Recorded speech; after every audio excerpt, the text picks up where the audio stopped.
Originally we started Booroongen because there is no infrastructure in our communities on the reserve, no infrastructure, no water, no sewage, no electricity, and our people had, they had things wrong with them. They couldn't have hot and cold showers, and they'd end up in hospital.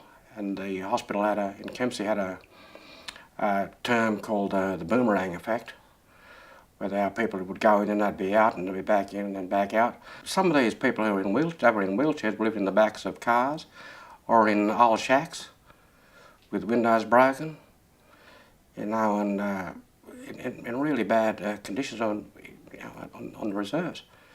So we decided to do something about it, you know. And, well, from what Booroongen is today, we start from extremely humble beginnings. And I'm really pleased and proud to say that, and I'm really pleased to be the co-founder of Booroongen Djugun with Val Marsh. I mean, when we first started off, no one would ever thought that, what we talked about would even get off the ground. They thought it'd be a white elephant on the hill, because back in those days, I mean, there was a lot of organisations falling over. There was failures. The government would set up Aboriginal organisations to fail, and I make no bones about that. And that's what people thought would happen to this place.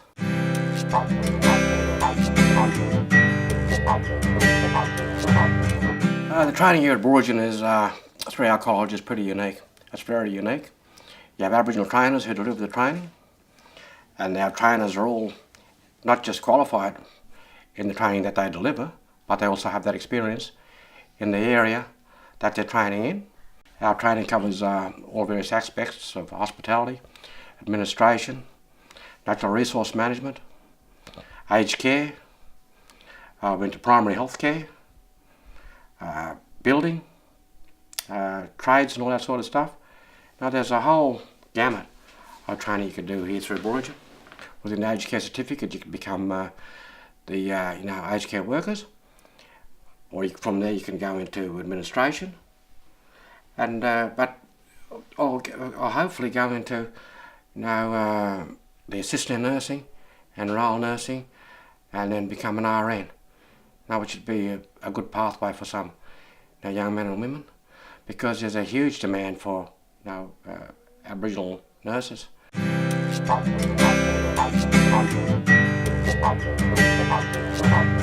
The whole thing is with Booroongen here, and why we do it so well, and why we are successful, is because Booroongen is got buildings, etc., whatever, but our foundation is a spiritual one.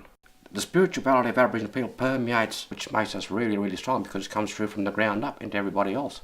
And people can feel that when they come here.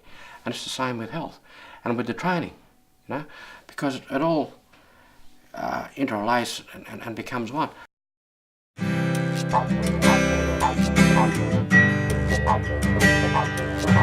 Overall